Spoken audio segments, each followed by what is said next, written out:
Hi பசங்களா, நான் தான் கேத்ரின். ஆல்ரெடி நம்ம எக்ஸசைஸ் 1.2ல ஒரு 5 சம்ஸ் கம்ப்ளீட் பண்ணிட்டோம் இல்லையா? இங்கே இப்போ நம்ம ரிமைனிங் இருக்க சம்ஸை நம்ம கம்ப்ளீட் பண்ண ட்ரை பண்ணுவோம். இங்கே வந்து கிளாஸ் 8th கிளாஸில் நம்ம பார்க்க போகிற எக்ஸசைஸ் 1.2 பேஜ் நம்பர் 12 இருக்குது. இப்போ நம்ம 6th சம்லேருந்து ஆரம்பிக்கலாங்கிற கரெக்டா? ஓகே, 6th சம்மில் என்ன கொடுத்துருக்காங்கன்னா, இஃப் எஸ் இஸ் செட் ப்ராக்கெட்டில் ஸ்டார்ட் பண்ணியிருக்காங்க. என்னென்ன எலிமெண்ட்ஸ்னால் square, rectangle, circle, rhombus, triangle. இதுதான் எலிமெண்ட்ஸாக இருக்குது. List the elements of the following subset of S. இதில் வந்து கொடுத்துருக்க சப்டிவிஷனில் எதெல்லாம் வந்து அந்த எஸ்ஸோட சப்செட்டாக இருக்குதுன்றதை பார்க்க போகிறோம். நம்ம ஃபஸ்ட்டு கொடுத்துருக்கேன்னா 4 sided set of shapes which have 4 equal sidesன்னு கொடுத்துருக்காங்க. 4 equal sides எல்லாம் எது இருக்குன்னு சொல்லுவோம். நார்மலாக வந்து 4 sided ஃபிகர் எதை சொல்லுவாங்கன்னா, ஒரு குவாடிலேட்ரலாக இருக்கிறது எல்லாமே 4 sided ஃபிகர் காமனாக சொல்கிறது. அதில் தான் ஒன்று ஒன்றா நம்ம படிக்கிறது ஸ்கொயர், ரெக்டாங்கிள், பேரலோகிராம் அப்படி சொல்லி ஒன்று ஒன்றா படிக்கணும். அது நமக்கு 4 sided ஃபிகராக இங்கே என்னென்ன கொடுத்துருக்காங்கன்னு பார்த்தீங்கன்னா, ஸ்கொயர், ரெக்டாங்கிள், ராம்பஸ் கொடுத்துருக்க 5 எலிமெண்ட்டில் இந்த 3 எலிமெண்ட்டும் நமக்கு வந்து 4 sided ஃபிகர். ஆனால் அவன் கேட்குறது என்னென்னா ஈக்குவல் சைட்ஸ்ன்னு சொல்லி கேட்டிருக்கான். ஸோ ஈக்குவல் சைட்ஸ்ன்னு சொல்லிட்டு பார்த்தீங்கன்னா உங்களுக்கு இருக்கிறது ஸ்கொயரும் ராம்பஸும் மட்டும் தான். ஸோ அதை தான் நம்ம எழுதணும். நம்ம அதோட சேர்ந்து அந்த சப்செட்ன்றதை மென்ஷன் பண்ணோம். ஸோ ஃபஸ்ட்டு சப்செட் உங்களுக்கு சப்செட்டாக இருக்கிறதுனால இதை எழுதணும். Is a subset of S. ஆனா என்ன அந்த ரெண்டு எலிமெண்ட்ஸ் உங்களுக்கு இருக்குது? Square and rhombus. இது ரெண்டும் தான் உங்களுக்கு சப்செட்டா இருக்கும். அதே மாதிரி செகண்ட் சப்டிஷனை கேட்டிருக்காங்கன்னா, set of shapes which have radius. Radius அந்த வேர்டை பார்த்தோம்னா நம்ம எழுதலாம். ரேடியஸ் இருக்கக்கூடிய ஒரே ஃபிகர் நமக்கு சர்க்கிள் தான். இது வரைக்கும் நம்ம படிச்சதுல சர்க்கிள் 2 dimensional ஃபிகர் இதுதான். ஸோ இந்த சர்க்கிள் மட்டும் தான் உங்களுக்கு. அந்த சர்க்கிள் உங்களுக்கு அந்த செட்டில் இருக்குதா? எஸ்ன்ற செட்டில் இருக்குதா? இருக்குது உங்களுக்கு. ஸோ அதுதான் உங்களுடைய சப்செட்டாக உங்களுக்கு இருக்கும். ஸோ அதே நீங்கள் எப்படி எழுதுங்க? It's subset of S. அந்த செட் என்னன்றது, அந்த எலிமெண்ட் என்னன்றது எழுதணும். ஸோ அதுதான் உங்களுக்கு சப்செட்டாக உங்களுக்கு தெரியும் உங்களுக்கு. நெக்ஸ்ட் தேர்ட் ஒன் என்ன கேட்டிருக்காங்கன்னா, set of shapes in which the sum of all interior angles is 180 degree. So sum of interior angles 180 degree எதில் வரும் உங்களுக்கு? அஃப்கோர்ஸ் ட்ரையாங்கிளில் தான் வரும். ஸோ 3 sided ஃபிகரில் தான் உங்களுக்கு இன்டீரியர் ஆங்கிள்ஸ் எல்லாமே 180 degree ஆட் பண்ணால் உங்களுக்கு 180 degree வந்துடும் உங்களுக்கு. அந்த ட்ரையாங்கிள் செட்டில் இருக்குதா உங்களுக்கு? இருக்குது. ஸோ அதுவும் உங்களுக்கு சப்செட்னு சொல்லி போட்டுட்டு உங்களுக்கு நீங்கள் பக்கத்தில் அந்த ட்ரையாங்கிள் இது ரெண்டு சம் நான் உங்களுக்கு எழுதலை. காரணம் என்னென்னா, இந்த சம் நீங்கள் ட்ரை பண்ணணும். இப்போ நம்ம முடித்த உடனே நீங்கள் உடனே பண்ணிங்கன்னா உங்களுக்கு ஈஸியாக இருக்கும். இல்லைனாலும் ஃப்யூச்சரில் உங்களுக்கு எப்போ கிளாஸ் எடுக்கிறாங்களோ அப்போ நீங்கள் பண்ணாலும் உங்களுக்கு ஈஸியாக இருக்கணுன்றதுக்காக தான் நான் இப்போவே சொல்லிடுறேன் நான். பட் இருந்தாலும் ஒரு சில சம்ஸ் நீங்கள் பண்ண ஆரம்பிச்சிங்கன்னா மட்டும்தான் உங்களுக்கு ஈஸியாக இருக்கும். அதை விட்டுட்டு எல்லாமே ஃபுல் அண்ட் ஃபுல் டீச்சர்ஸே டிபெண்ட் பண்ணியிருந்தீங்கன்னா நீங்கள் உங்கள் மைண்டை யூஸ் பண்ணுறதுக்கு வாய்ப்பு இல்லாமல் போயிடும். அதுக்காக தான் நான் அந்த 2 சம்மை உங்களை பண்ண வைக்கிறேன். நெக்ஸ்ட்டு 4th சப்டிஷனை கொடுத்துருக்காங்க, set of shapes which have 5 sidesன்னு கேட்டிருக்காங்க. 5 sided ஃபிகர் வந்து உங்களுக்கு பார்த்தீங்கன்னா பென்டகன்னா தான் 5 sided ஃபிகர் சொல்லுவாங்க. அது ஒரு ஃபிகர் மட்டும் தான் நமக்கு இருக்குது பென்டகனை பொறுத்த வரைக்கும். ஆனால் அந்த பென்டகன் வந்து உங்களுக்கு என்ன இல்லைங்க, இந்த செட்டில் இல்லை. அப்போ அது என்னவா இருக்காது? உங்களுக்கு சப்செட்டாக இருக்காது. ஸோ அதை நம்ம என்ன எழுதுறோம்னு சொன்னால், is not a subset of S அப்படி இருக்கும். இது வந்து உங்களுக்கு அது இல்லாதனால நீங்கள் அதை என்னன்றது எழுத வேண்டிய அவசியம் இல்லை. இதுதான் உங்களுடைய 6th சம். புரிஞ்சுச்சா? ஓகே, அடுத்தது 7th சம் போயிடலாமா? 7th சம் இந்த 7th சம்மில் என்ன போகிறாங்க அப்படின்னு சொன்னால், 7th சம் என்ன போகலாம் என்ன சொல்லியிருக்காங்கன்னு பார்த்தா, இதில் சப்டிவிஷன் கிடையாது. பட் அவங்க if S is equal to A comma B right all subsets of A அப்படின்னு சொல்லி கேட்டிருக்காங்க. சப்செட்ஸ் என்ன, எல்லா சப்செட்ஸும். அதுக்கு முன்னாடி சப்செட்ஸ் கொஞ்சம் கிளாரிஃபிகேஷன் தேவைப்படுது. ஸோ அந்த கிளாரிஃபிகேஷன் நம்ம கம்ப்ளீட் பண்ணிடுவோம் உடனே. நமக்கு எப்போ இது பண்ணாலும் சப்செட்டுக்கும் ப்ராப்பர் சப்செட்ஸுக்கும் எப்பொழுதுமே ஒரு என்ன சொல்கிறது, ஒரு கன்ஃபியூஷன் இருந்துக்கிட்டே இருக்கும். ஆனால் அது என்னன்றதை ஜஸ்ட்டு நம்ம கிளாரிஃபை பண்ணலாம். முதல்ல சப்செட், அடுத்தது ப்ராப்பர் சப்செட். இந்த சப்செட்டுக்கும் ப்ராப்பர் சப்செட்லையும் பார்த்தீங்கன்னா ரெண்டுமே நம்ம ரெண்டு செட்டை வச்சு நம்ம கம்பேர் பண்ணி நம்ம சொல்கிறோம் இல்லையா? அந்த சமயத்தில் சொல்லும் போது நம்ம எப்படி 2 செட் நான் ஏ அண்ட் பின்னு எடுத்துக்கிறேன்னா, ஏ அண்ட் பின்னு 2 செட் எடுத்துக்கிறேன்னா அங்கே எழுதும் போது ஏ சப்செட் ஆஃப் பின்னு எழுதுவோம். ஆனால் இங்கே ப்ராப்பர் செட்டுக்கு இப்படி தான் எழுதுவோம். இதோட சிம்பிள் வந்து உங்களுக்கு இப்படி இருக்கும். அதுக்கான காரணம் என்னென்னா, இதில் பார்த்தீங்கன்னா even the whole set will also be in B. அதுவும் உங்களுக்கு பியில் இருக்கும். ஆனால் இதில் பார்த்தீங்கன்னா அந்த ஒரு எலிமெண்ட் வராது, அந்த எலிமெண்ட் மட்டும் வராது. ஸோ அதனால தான் இதோடைய கார்டினாலிட்டி எப்படி இருக்கும் உங்களுக்கு இருக்குன்னு சொன்னால், நம்பர் ஆஃப் எலிமெண்ட்ஸ் உங்களுக்கு இது 2 power mன்னு இருந்துச்சுன்னா இது 2 power m minus 1ன்னு இருக்கும்.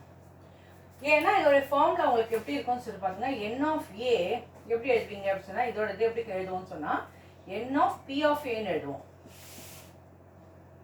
இது எப்படி எழுதுவோம்னா n of p of a minus 1ன்னு எழுதுவோம். ஃபார்முலாவே நமக்கு தான் ப்ராப்பர்ட்டியில் கடைசியில் நம்ம அது எக்ஸ்பிளேஷன் கொடுக்கும்போது நம்ம பார்த்தோம் இல்லையா. ஸோ அந்த ஒரு எலிமெண்ட் இங்கே இருக்காது, மற்றதெல்லாம் சேமாக இருக்கும், இந்த ஒரு எலிமெண்ட் மட்டும் உங்களுக்கு இருக்காது உங்களுக்கு. அதுதான் ரெண்டுக்கும் உள்ள பெரிய டிஃப்ரென்ஸ். நமக்கு சப்செட்டுக்கும் ப்ராப்பர் சப்செட்டுக்கும் அதான் டிஃப்ரென்ஸ். இதோட சேர்ந்து பவர் செட் நம்ம படித்தோம். அந்த பவர் செட்டுன்றது என்னன்னு பார்த்தா ரொம்ப சிம்பிள். என்னெல்லாம் சப்செட்டாக வருதோ அதெல்லாம் உங்களுக்கு பவர் செட்டோடைய எலிமெண்ட்ஸாக இருக்கும், அதோடைய எலிமெண்ட்ஸாக இருக்கும். ரெண்டுக்கும் பெரிய டிஃப்ரென்ஸ் அதுதான். உங்களுக்கு ரெண்டுக்கும் என்ன டிஃப்ரென்ஸ் சொல்கிறேன், சப்செட்டுக்கும் பவர் செட்டுக்கும் உள்ள டிஃப்ரென்ஸ் என்னன்னு சொல்லி பார்த்தீங்கன்னா, பவர் செட்டோட எலிமெண்ட்ஸாக என்ன இருக்கும்னு சொல்லிட்டு பார்த்தீங்கன்னா சப்செட் தான் பவர் செட்டோட எலிமெண்ட்ஸ். ஸோ எலிமெண்ட்ஸ் அது இருக்க கமான்னு போட்டு நம்ம எழுதுறோம் இல்லையா, அதெல்லாம் தான் எலிமெண்ட்ஸ். அந்த ஃப்ளவர் ப்ராக்கெட்டில் போட்டு எழுதுறது தான் எலிமெண்ட்ஸ். அந்த எலிமெண்ட்ஸ் தான் உங்களுக்கு பவர் செட்டோட எலிமெண்ட்ஸ் தான் உங்களுக்கு இருக்கும். இதுதான் இந்த மூணு தான் நம்ம இப்போ என்ன பண்ண போகிறோம், ரெஸ்ட் வர 4 சம்ஸ்க்கு நம்ம யூஸ் பண்ண போகிறோம். அதனால் இதை முதல் கிளாரிஃபைடாக இருந்தால் தான் நமக்கு நம்ம ரிமைனிங் 4 சம்ஸை ஈஸியாக பண்ண முடியும். போலாமா?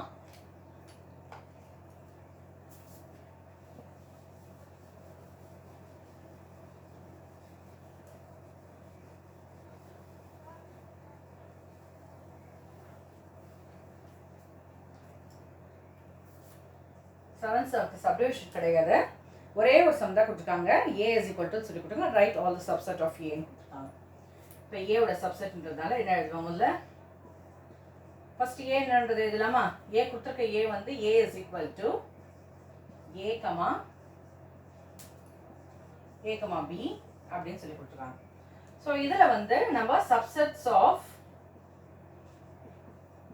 a ஆர் என்னென்ன வரும், சப்செட் நம்ம எழுதும் போது எப்பொழுதுமே ஃபர்ஸ்ட் எலிமெண்ட் உங்களுக்கு என்ன இருக்கும், நல் செட்டாக இருக்கும். ஸோ அந்த நல் செட்டை எழுதியாச்சு. அடுத்த எலிமெண்ட் என்ன இருக்கும், ஒவ்வொரு எலிமெண்ட்டும் தனித்தனியாக எழுதுவோம், அதுதான் அவங்களுடைய சப்செட்டாக இருக்கும். ஸோ ஃபர்ஸ்ட் நான் ஃபர்ஸ்ட் எலிமெண்ட் ஏ எழுதுறேன், அடுத்த சப்செட்டு செகண்ட் எலிமெண்ட் எழுதுறேன், லாஸ்ட் எலிமெண்ட் என்ன இருக்கும், ஹோல் செட்டு இருக்கும். அந்த ஹோல் செட்டை நான் அப்படியே எழுதிக்கிறேன். ஏன்னா இதுக்கு மேலே நம்ம பேர் பண்ண முடியாது, ஏன்னா இருக்கிறதே ரெண்டு எலிமெண்ட் தான். ஸோ ஒன்று நல் செட் வந்துடும், இன்னொன்று சிங்கிள் எலிமெண்ட்டாக எழுதணும், அடுத்து பேராக எழுதணும். பேராக இங்கே எழுத வேண்டிய நம்ம பெருசாக யோசிக்க வேண்டிய அவசியம் என்ன, கொடுத்துருக்க எலிமெண்ட்டே உங்களுக்கு பேராக தான் கொடுத்துருக்காங்க. ஸோ உங்களுக்கு இதுதான் வரும். இந்த இடத்துல நீங்கள் பார்த்தீங்கன்னா இது தனித்தனியாக சப்செட்டுக்கு நான் என்ன பண்ணியிருக்கேன், ஃப்ளவர் ப்ராக்கெட் போட்டிருக்கேன். ஆன் த ஹோல் ஒரு ஃப்ளவர் ப்ராக்கெட் போடலை, ஏன்னா இதெல்லாம் தான் சப்செட்ஸ். இதையே ஒரு ஃப்ளவர் ப்ராக்கெட் எக்ஸ்ட்ரா எப்படி போட்டிங்கன்னா அது பவர் செட் ஆகிடும். அதான் ரெண்டுக்கும் உள்ள டிஃப்ரென்ஸ். இந்த எலிமெண்ட்ஸ் எல்லாம் தான் உங்களுக்கு பவர் செட். ஸோ ஏன் இது திருப்பி நான் சொல்கிறேன்னு சொன்னால், கண்டிப்பாக இந்த ஏரியாவில் உங்களுக்கு கன்ஃபியூஸ் ஆக நிறைய சான்சஸ் இருக்குது. அந்த கன்ஃபியூஷன் வருதுன்னு சொன்னால் நீங்கள் பயப்பட வேணாம். எப்போ உங்களுக்கு எவ்வளோ தூரம் உங்கள் கன்ஃபியூஷன் வருதோ ஆட்டோமேட்டிக்காக அங்கே என்ன நடக்குதுன்னு சொன்னால், நீங்கள் உங்களை இன்னும் நீங்கள் ஸ்ட்ரெயின் பண்ணிக்கிறீங்க, புரிஞ்சுக்கிறதுக்காக நீங்கள் ஸ்ட்ரெயின் பண்ணுறீங்கன்னு அர்த்தம். அப்போ அந்த ஸ்ட்ரெயின் என்ன பண்ணணும்னா திருப்பி பார்த்து திருப்பி போட்டு திருப்பி நீங்கள் அதை நீங்கள் பார்க்கும்போது கண்டிப்பாக அதில் கிளாரிஃபிகேஷன் உங்களுக்கு வந்துடும். ஸோ அந்த கிளாரிட்டி உங்களுக்கு கிடைக்கணுன்றதுக்காக தான் அந்த கன்ஃபியூஷன். ஸோ கன்ஃபியூஷனை பார்த்து பயந்துடக்கூடாது, திருப்பி அதை நம்ம போய் பார்க்கணும், கவனிக்கணுன்றதுக்காக கொடுக்குற அலர்ட். அந்த அலர்ட்டை நம்ம பிரயோஜனப்படுத்திக்கணும். ஓகே, இதுதான் உங்களோட சப்செட்ஸ் ஆஃப் ஏவா இருக்கு. Okay, S. இப்போ 8th சம் போயிடலாம். இப்போ 2 எலிமெண்ட் வச்சு பண்ணிட்டோம். ஸோ உங்களுக்கு ஈஸியாக இருக்கும். உங்களுக்கு அடுத்த வர சம்ஸை 8th சம்ல 4 சப்டிவிஷன்ஸ் கொடுத்துருக்காங்க. அதில் 2 சப்டிவிஷன் நான் பண்ணுறேன். நான் உங்களுக்கு ஃபர்ஸ்ட் சப்டிவிஷன் நீங்கள் பண்ண போகிறீங்க, ஏன்னா ஃபர்ஸ்ட் சப்டிவிஷன் 2 எலிமெண்ட். இப்போ எப்படி நம்ம பண்ணமோ அதே மாதிரி தான் நான் பண்ண போகிறோம். இப்போ 2 எலிமெண்ட்ன்றதுனால டேரெக்டாக போட்டுட்டோம் நம்ம. அது கொஞ்சம் நிறைய எலிமெண்ட்ஸ் இருந்துச்சுன்னா எப்படி நம்ம கண்டுபிடிக்குது, ஒரு வெரிஃபிகேஷனுக்கு எப்பொழுதும் நம்ம இருந்து செய்ய வேண்டிய அந்த ஃபார்முலா ஏதாவது இருக்குதா அப்படின்றத நம்ம பார்க்கணும் இல்லையா. அதுக்காக தான் நான் சொல்கிறேன். அதான் இது பண்ணிடுறேன் உங்களுக்கு. Write down the power set of the following sets. First ஏன்ற செட்டில் உங்களுக்கு ஏ அண்ட் பின்னு கொடுத்துருக்காங்க. செகண்டில் பின்ற செட்டில் 1 2 3 கொடுத்துருக்காங்க. தேர்ட் சப்டிவிஷன் டியில் வந்து PQRS கொடுத்துருக்காங்க. லாஸ்ட் சப்டிவிஷன் இயில் வந்து 5, that is null set or empty set உங்களுக்கு கொடுத்துருக்காங்க. இதை நான் செகண்ட் அண்ட் தேர்ட் சப்டிவிஷன் உங்களுக்கு பண்ணுறேன். ஃபோர்த் சப்டிஷன் ரொம்ப சிம்பிள், நான் ஓரலாகவே சொல்லிடுறேன் உங்களுக்கு. ஃபர்ஸ்ட் சப்டிஷன் இப்போ பண்ண 7th சம் மாதிரியே உங்களுக்கு வந்திருக்கும் உங்களுக்கு. Okay okay. இப்போ செகண்ட் சப்டிஷன் பார்க்கலாம். Second subdivision b is equal to 1 2 3 3 elements. இப்போ இந்த சம் பண்ணும்போது நம்ம முன்ன பண்ண மாதிரி போன சம் பண்ண மாதிரி நம்ம கிராஜுவலாக கடகடன்னு சப்செட்ஸ் நம்ம இதுக்கு எழுதணும். சப்செட்ஸ் என்ன கேட்குறாங்க அங்கே? ஓகே, பவர் செட் கேட்குறாங்க. ஸோ நான் ஃப்ளவர் ப்ராக்கெட்டில் போட்டு கடகடன்னு சப்செட்ஸ் எழுதிட்டோன்னா நமக்கு பவர் செட் கிடச்சிடும். ஆனால் அது கண்டுபிடிக்க ஒரு ஃபார்முலா இருக்குன்னு சொல்லலை. என்ன ஃபார்முலா அது? NP of A, இதுதான் அதோடைய ஃபார்முலா. இது எப்படி கண்டுபிடிக்க முடியும்? எப்போ எனக்கு இதோடைய கார்டினலிட்டி தெரியுதோ அப்பதான். இங்கே வந்து ஏக்கு பதிலாக B இருக்குது என்னோட செட்டு. ஸோ நான் இங்கே B நான் போட்டுக்கிறேன். அப்போ உங்களுக்கு N of B இங்கே என்னவா இருக்கு? N of B என்னன்றது என்னது? கார்டினலிட்டி. ஸோ இதில் எத்தனை எலிமெண்ட்ஸ் இருக்குது? 3 எலிமெண்ட்ஸ் இருக்குது. ஸோ 3 எலிமெண்ட்ஸ்னால் எனக்கு ஃபார்முலா வந்து 2 power mனா அப்போ என்ன எழுதுவேன்? 2 power 3ன்னு எழுதுவேன். ஃபார்முலா இந்த mன்றது என்னன்னு சொல்லி பார்த்தீங்கன்னா வர வேல்யூ, நம்பர் ஆஃப் எலிமெண்ட்ஸ் தான் உங்களுக்கு உங்களுடைய mன்ற வேல்யூ. ஸோ உங்களுக்கு 2 power 3 is nothing but what? 8. So உங்களுக்கு 8 எலிமெண்ட்ஸ் உங்களுக்கு இல்லை என்னுடைய பவர் செட்டோடைய எலிமெண்ட்ஸாக இருக்கும். அதாவது இப்போ 8 சப்செட்ஸ் உங்களுக்கு இதில் வரும். எப்படி வருதுன்றதை பார்ப்போம். பவர் செட் இல்லையா? Power set of B equal to first element என்ன இருக்கும் உங்களுக்கு? எப்பொழுதும் உங்களுக்கு நல் செட் இருக்கும். நல் செட்டை நான் எழுதிட்டேன்.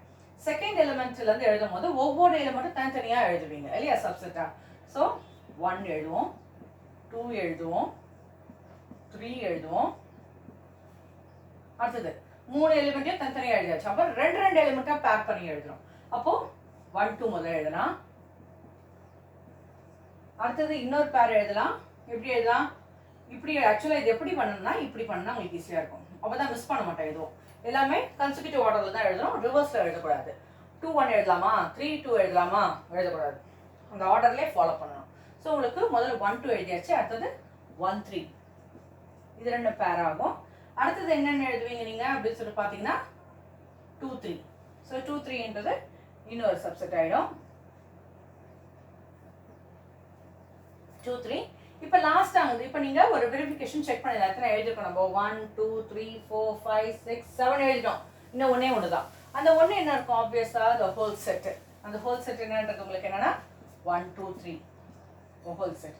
இந்த சப்செட்டு இப்போ பவர் செட்ன்றதால இன்னொரு ஃப்ளவர் பிராக்கெட் போட்டு க்ளோஸ் பண்ணிடணும். So each and every subsets are the elements of the power set. Each and every subsets are the power sets. Elements are these elements. என்ன எலிமெண்ட்ஸ் இதெல்லாம்? சப்செட்டோட எலிமெண்ட்ஸ். அந்த elements தான் உங்களுக்கு என்னவா இருக்கும்? பவர் செட்டோடைய எலிமெண்ட்ஸாக உங்களுக்கு இருக்கும். ஸோ இதுதான் உங்களுடைய ஆன்சராக இருக்கும். புரிஞ்சுதா? இங்கே நான் ஃபோர்த் சப்டிஷனும் பண்ணிடுறேன். நான் சின்ன சம்மை நான் இங்கே பண்ணிடுறேன். நான் ஃபோர்த் சப்டிஷனில் வந்து என்ன கொடுத்துருக்காங்க? E இஸ் ஈக்குவல் டு நல்லன்னு கொடுத்துருக்காங்க. இட் இஸ் எம்டி செட்னு கொடுத்துருக்காங்க. ஓகே, இப்போ இது நல்ல இதை வந்து இப்படி எழுதலாம் இல்லையா? இதுக்கு இன்னொரு சிம்பிள் எப்படி எழுதலாம்ல? இப்படின்னா என்ன அர்த்தம்? இது ஒரு செட்டு. இந்த செட்டுக்குள்ள நான் ஒரு எலிமெண்ட்டும் இல்லை. இந்த எலிமெண்ட் என்ன வருது உங்களுக்கு? எம்டியா இருக்குது. அப்போ இந்த எம்டியா இருக்குதுன்னு அர்த்தம் அப்படின்னு சொன்னா இதுல என்ன இல்லை? எலிமெண்ட் இல்லைன்னு அர்த்தம். எலிமெண்ட் இல்லைன்னா எலிமெண்ட்டே இல்லைன்னா அங்கே என்னென்ன எழுதாத? அது 0 தான். நம்பர் ஆஃப் எலிமெண்ட்ஸ் அங்கே என்ன இருக்குது? 0. அப்போ அதோடைய கார்டினலிட்டி என்ன இருக்கும் உங்களுக்கு? கார்டினலிட்டி 0வா இருக்கும். அப்போ இந்த ஃபார்முலா படி நீங்க எழுதுனீங்கன்னா அந்த வேல்யூ எப்படி வரும் உங்களுக்கு? n of p of e.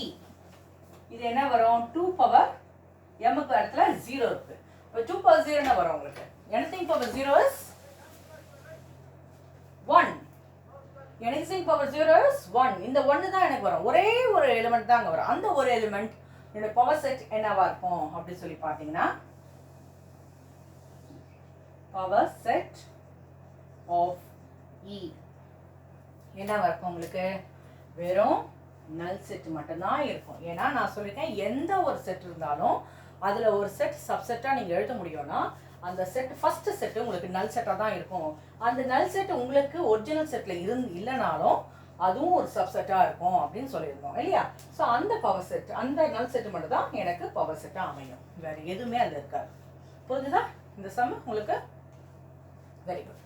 இதில் வந்து இருக்க நெக்ஸ்ட் சம், அதாவது ஒரு சப்டிஷன் தேர்ட் சப்டிஷன் அதாவது பண்ணுறதுன்னு சொன்னாலே அந்த தேர்ட் சப்டிஷன் இப்போ பார்த்துக்கலாம் நம்ம.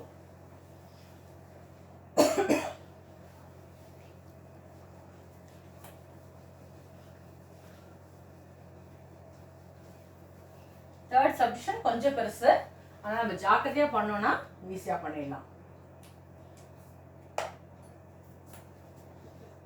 தேர்ட் சப்டிவிஷன் செட்டுக்கு பேர் என்ன கொடுத்துருக்காங்கன்னா டீன் கொடுத்துருக்காங்க, which is nothing but P, Q, R, S.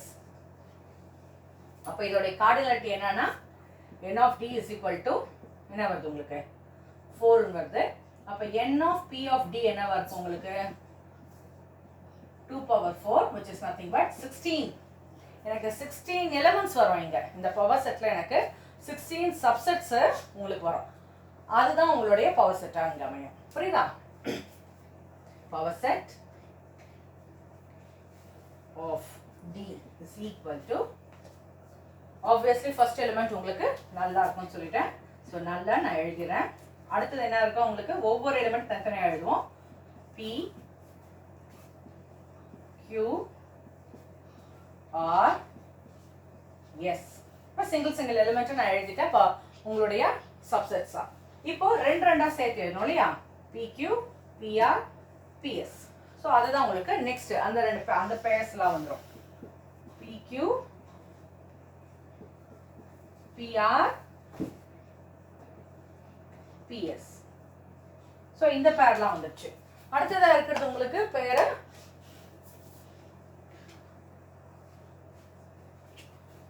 QR, QS.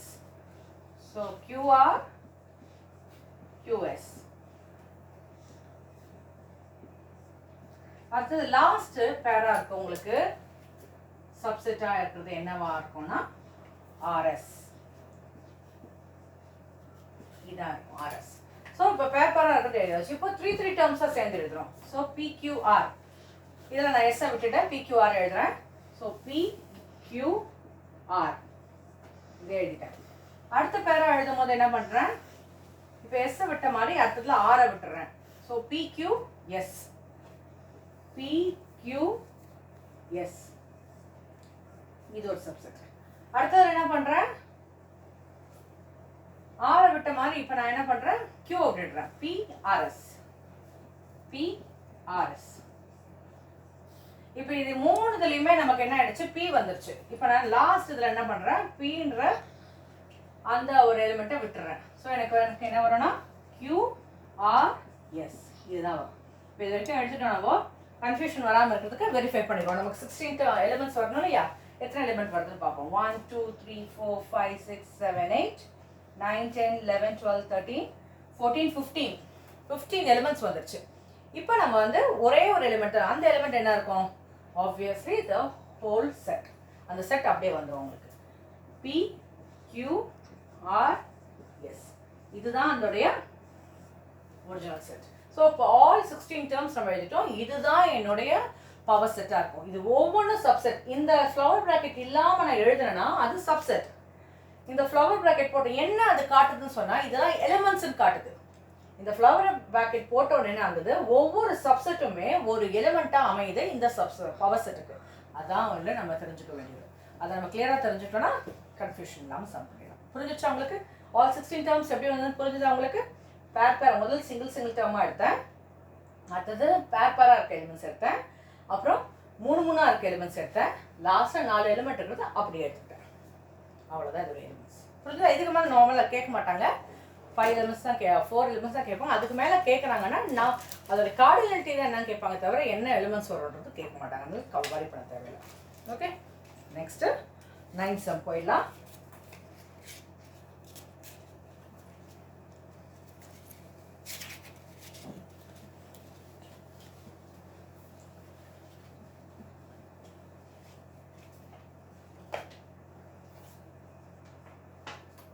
Ninth sum என்ன கேட்டோம்னா find the number of subsets and number of proper subsets.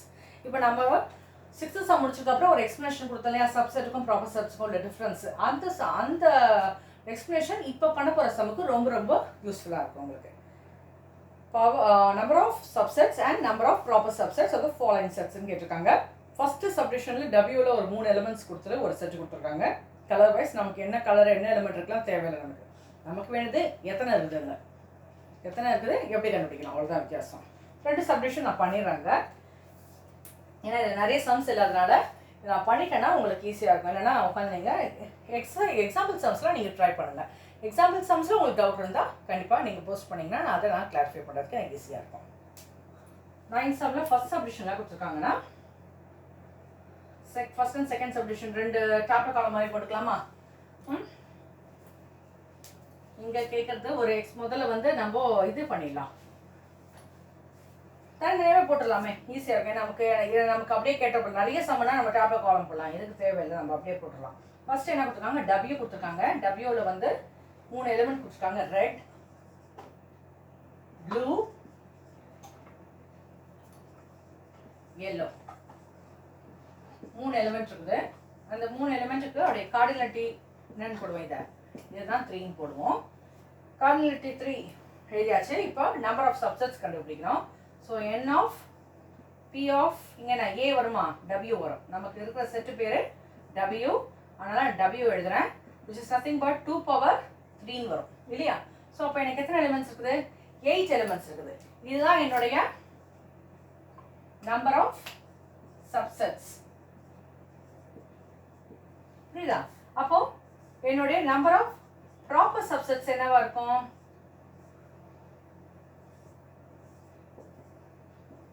8 minus 1 which is nothing but 7. இங்கே போட்டுடலாம். இல்லை எனக்கு அப்படி வேண்டாம், இப்படி தான் நான் கண்டுபிடிக்கிறதுக்கு எனக்கு வசதியாக இருக்கும் அப்படி சொல்லி ஃபீல் பண்ணிங்கன்னா இப்படியே ஃபார்முலாவில் போட்டு கூட எழுதிக்கலாம், ஒன்றும் பிரச்சனை இல்லை. 2 power 3 minus 1 which is 8 minus 1, so it is 7. So இதுதான் என்னுடைய நம்பர் ஆஃப் ப்ராப்பர் சப்செட்ஸாக இருக்கும்.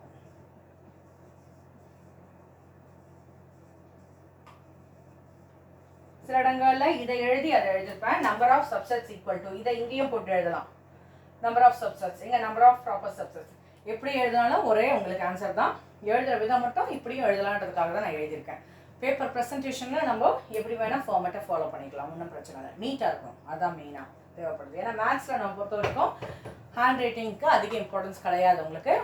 நோ வெர்பல் இது உங்களுக்கு கிராமட்டிக்கல் மிஸ்டேக்ஸ் எதுவும் கிடையாது உங்களுக்கு. பார்க்கறதுக்கு நீட்டாக இருந்துச்சுனாலே போதும் உங்களுக்கு, அவ்வளோதான்.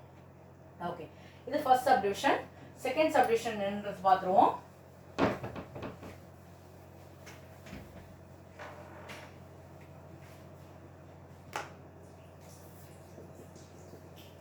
செகண்ட் சப்டிவிஷன் என்ன கொடுத்துருக்காங்கன்னா, கேபிட்டல் எக்ஸ் தான் உங்களுடைய செட்டாக இருக்குது. அதுக்கு எலிமெண்ட்ஸ் உங்களுக்கு எக்ஸ் ஸ்கொயராக இருக்கும். அந்த எக்ஸ் வந்து இட்ஸ் பிலாங்ஸ் டு என்னன்னு கொடுத்துருக்காங்கன்னா நேச்சுரல் நம்பர். கமா என்னன்னு கொடுத்துருக்காங்கன்னு சொன்னால் அந்த கண்டிஷன் அந்த எக்ஸ் ஸ்கொயர் வந்து ஷுட் நாட் எக்ஸீட் 100 அப்படின்னு கொடுத்துருக்காங்க. இதுதான் கொடுத்துருக்காங்க. ஃபர்ஸ்ட் எக்ஸ்ன்னு ஒரு செட் கொடுத்துருக்காங்க. அந்த எக்ஸ்ன்ற செட் இருக்க எலிமெண்ட்ஸ் எல்லாமே வந்து நான் ஸ்கொயர் டேர்மாக இருக்கும்ன்றாங்க. பட் அது பர்ஃபெக்ட் ஸ்கொயராக இருந்துக்கணும். ஸோ பர்ஃபெக்ட் ஸ்கொயராக இருக்குது. என்ன எக்ஸ்ன்ற எலிமெண்ட் எல்லாமே நேச்சுரல் நம்பர். ஏன்னா ஸ்கொயர் டேர்ம்ஸ்னால் உங்களுக்கு நெகட்டிவ் வேல்யூஸ் போட்டாலும் உங்களுக்கு ஸ்கொயர் வந்து பாசிட்டிவ் வேல்யூஸ் தான் வரும். ஆனால் அவன் அப்படி சொல்லலை, அந்த எனக்கு இன்டிஜர் வேணாம், எனக்கு நேச்சுரல் நம்பர் தான் இருக்கணும். ஆனால் வரப்போகிற ஆன்சர் என்னவா இருக்கக்கூடாது, ஷுட் நாட் எக்ஸீட் 100 அப்படின்னு சொல்லியிருக்காங்க. ஸோ அப்போ உங்களுடைய இந்த எக்ஸ்ன்ற எலிமெண்ட்ஸ் எப்படி இருக்கும் அப்படின்னு சொல்லி பார்த்தீங்கன்னா, எலிமெண்ட்ஸ் என்னென்ன இருக்கும் உங்களுக்குன்னு பார்த்தீங்கன்னா, எக்ஸ் 1 ஸ்கொயர் 2 ஸ்கொயர். ஆனால் அப்படி நம்ம எழுதக்கூடாது நம்ம, ஏன்னா நமக்கு அந்த எக்ஸுக்கு லிமிட் கொடுக்கல. எக்ஸ்ன்றது நேச்சுரல் நம்பர் தான் சொல்லுவாங்க. எக்ஸுக்கு லிமிட் ஒரு வேளை கொடுத்துருந்தானா நான் 1 square 2 square 3 square so on to more then என்னது எக்ஸ்டென்ஸ் டு இன்ஃபினிட்டின்னு சொல்லி போட்டுக்கலாம். ஆனால் இங்கே அப்படி கிடையாது. இது வந்து எக்ஸ் ஸ்கொயர்ன்ற வேல்யூ வந்து உங்களுக்கு 100 தாண்டக்கூடாதுனால டேரெக்டாக ஸ்கொயர் பண்ண வேல்யூவை தான் இங்கே எழுதணும் நம்ம. Just nothing but 1 4 9 16 25 36 49 64 81 100.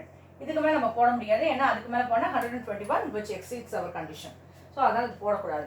ஸோ இது எத்தனை எலிமெண்ட் இருக்குதுன்னு பார்த்தீங்கன்னா 1 2 3 4 5 6 7 8 9 10 எலிமெண்ட்ஸ் இருக்குது. அப்போ இதோடைய கார்டினேட்டி என்ன இருக்கும், 10 தான் இதோடைய கார்டினேட்டியாக இருக்கும் உங்களுக்கு. அப்போ இதில் பார்த்தீங்கன்னா உங்களுக்கு இதோடைய என்னுடைய என்னது சப்செட்ஸ் நம்பர் ஆஃப் சப்செட்ஸ் என்ன இருக்கும்னு சொல்லி பார்த்தீங்கன்னா 2 power 10 அமையும். 2 powers வேல்யூஸ்லாம் நம்ம கண்டிப்பாக தெரிஞ்சுக்கணும். 2 power 10 தெரிஞ்சிச்சுன்னா டேரெக்டாக வேல்யூ போட்டுடலாம். அது என்னன்னு தெரிஞ்சுக்கிறது நல்லது. ஸோ அதை நான் எழுதிடுறேன், இங்கே உங்களுக்கு நோட் பண்ணி வச்சுக்கோங்க. கொஞ்சம் வந்து மைண்டில் நம்ம வச்சுக்கணும் அதெல்லாம். இப்போ எப்படி ஸ்கொயர் வேல்யூஸ் எல்லாம் ஞாபகம் வச்சுக்கணும், நம்ம எழுதிட்டோம் டேரெக்டாக. அது மாதிரி இதுவும் தெரிஞ்சுக்கணும். 2 power 0 1 anything power 0 1ன்றது 1 நமக்கு தெரியும், ஆனால் அதை எழுதிட்டேன்.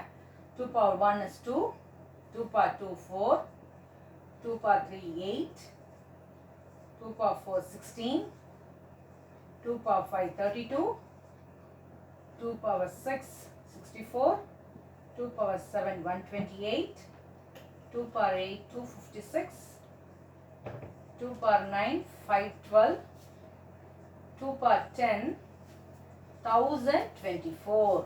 இதுதான் வேல்யூ. ஸோ எனக்கு 2 power 10 உடைய வேல்யூ என்ன வரும்னா 1024 வரும். இதுதான் என்னுடைய நம்பர் ஆஃப் சப்செட்ஸ். இதுதான் நம்பர் ஆஃப் சப்செட்ஸ். அப்போ நம்பர் ஆஃப் ப்ராப்பர் செட்ஸ் என்ன வரும் எனக்கு? நம்பர் ஆஃப் ப்ராப்பர் செட்ஸ்ன்றது ப்ராப்பர் சப்செட்ஸ் என்னது?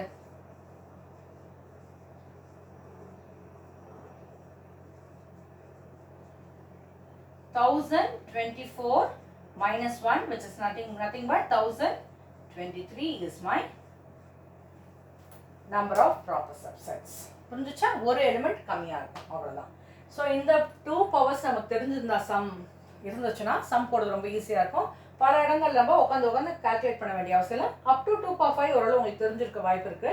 இது மேற்கொண்டு இருக்க செகண்ட் ஹாஃபும் நம்ம தெரிஞ்சுக்கிட்டோம்னா ஃபியூச்சரில் நம்ம போடும்போது சம் ரொம்ப ஈஸியாக போட்டுருப்போம். இப்போ 2 power 4 into 2 power 4 அப்படின்னு கேட்டுட்டாங்க வச்சுக்கோங்க. அந்த இடத்துல 2 power 4 into 2 power 4னா ஒன்று இது 16 into 16, 2 power 4 16, 16 into 16 போட்டுட்டு உங்களுக்கு 256 போட்டுடலாம். இல்லை அப்படின்னு சொன்னால் ரெண்டுக்கும் பேஸ் ரெண்டு சேம்னா பவர் ரெண்டு ஆட் ஆகிடும். ஸோ உங்களுக்கு 2 power 4 plus 4 which is nothing but 2 power 8 போட்டு டேரக்ட் 2 power 8 256 அப்படியும் போட்டுடலாம், எப்படியும் போட்டுடலாம். ஸோ நமக்கு கால்குலேஷன் வந்து ஸ்ட்ராங்காக இருக்கணும்னு சொன்னால் இதெல்லாம் நமக்கு ஓரளவு ஸ்டாண்டர்டாக நமக்கு மைண்டில் எப்படி டேபிள்ஸ் நம்ம தெரிஞ்சு வச்சுருக்கீங்க அந்த மாதிரி இதை தெரிஞ்சு வச்சுருந்தா உங்களுக்கு சம் போடுறதுக்கு ஈஸியாக இருக்கும். அதுதான் இந்த 9 சம் சொல்கிறது. 10th சம் ஒன்றும் கிடையாது. இது வரைக்கும் இந்த கால்குலேஷன்லாம் பண்ணிடணும் இல்லையா? இந்த கால்குலேஷன் இந்த ஏரியாவுக்கு அந்த ஏரியாவுக்கான சம்ஸ் தான் கொடுத்துருக்காங்க. ஏன் அப்படி சொன்னால் இதெல்லாம் எப்படி கொடுத்துருக்காங்கன்னா இதெல்லாம் எலிமெண்ட்ஸ் வந்து ஓரளவு ஸ்பெசிஃபை அதாவது ஃபைனட் எலிமெண்ட்ஸாக அங்கே இருக்குது. ஸோ என்னால் ஃபர்தராக சம் பண்ண முடியுது. ஆனால் ஒரு சில இடங்களில் ஹெவியாக இருக்க எலிமெண்ட்ஸ்லாம் இருந்துச்சுன்னா பண்ண முடியாது இல்லையா? ஸோ அந்த மாதிரி கேசஸ்லையும் நம்ம ஓரளவு கெஸ் பண்ணக்கூடியதாக இருக்கணும் அப்படின்னு சொன்னால் இதை நம்ம தெரிஞ்சிருந்தால் நம்ம பண்ணிடலாம். அதுக்காக தான் கொடுத்துருக்காங்க இங்கே. ஓகே, 10th சம் போயிடலாம்.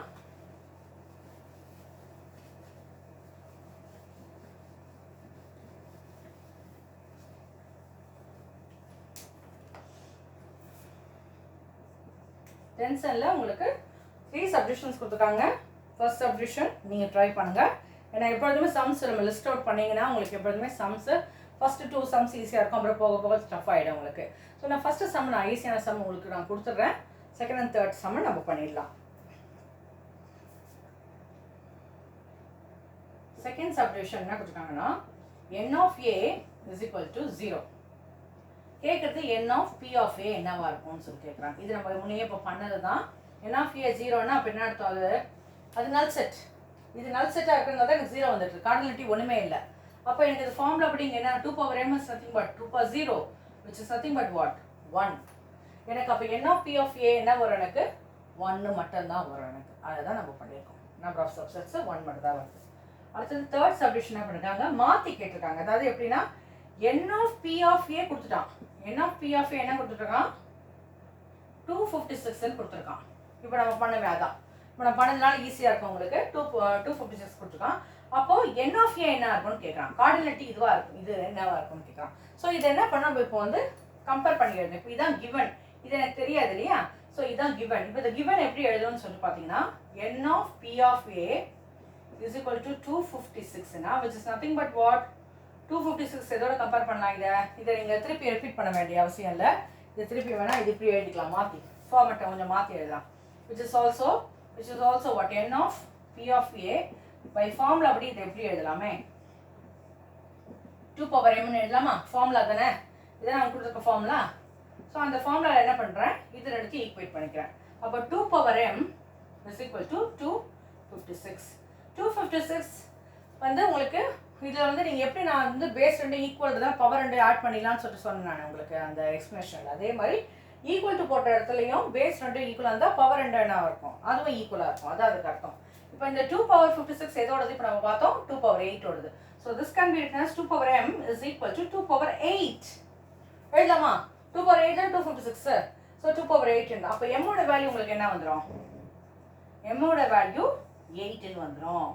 m ஓட வேல்யூ 8 வந்ததுனால என்னுடைய கார்டினலிட்டி என்ன வரும்? எனக்கு 8 வந்துடும். So that is our answer. புரிஞ்சுதா உங்களுக்கு? சம்மு இவ்வளோதான், சம் முடிஞ்சு போச்சு. ஃபஸ்ட்டு சம்மில் கார்டினலிட்டி என்னன்னே கிடையாது, தெரியாது, நல்ல. ஸோ பவர் போட்டோன்னா நமக்கு 2 பவர் 0 வந்துச்சு. ஸோ ஒரே ஒரு எலிமெண்ட் தான் வருது. இங்கே என்ன பண்ணியிருக்காங்க, power sets sorry number of சப்செட்ஸை கொடுத்துருக்காங்க. அப்போ கார்டினலிட்டி என்னன்னு கேட்குறாங்க. ஸோ நான் என்ன பண்ணுறேன்னு அந்த ஃபார்முலாவில் ஈக்குவேட் பண்ணிக்கிறேன். 2 power m = 256ஓட ஈக்குவேட் பண்ணால் 256 எதோடைய powers? 2 powers 2 power 8 power. So எனக்கு 2 power 8 கிடச்சிருச்சு. அப்போ ரெண்டு பேஸும் சேம்னா பவர்ஸ் ரெண்டும் என்ன இருக்கும்? ஈக்குவலாக இருக்கும். So m = 8 and m is nothing but what? The cardinality of A. So that's nothing but n of A = 8 is the element. Okay. பசங்களா உங்களுக்கு புரிஞ்சிருக்கும்னு நினைக்கிறேன்.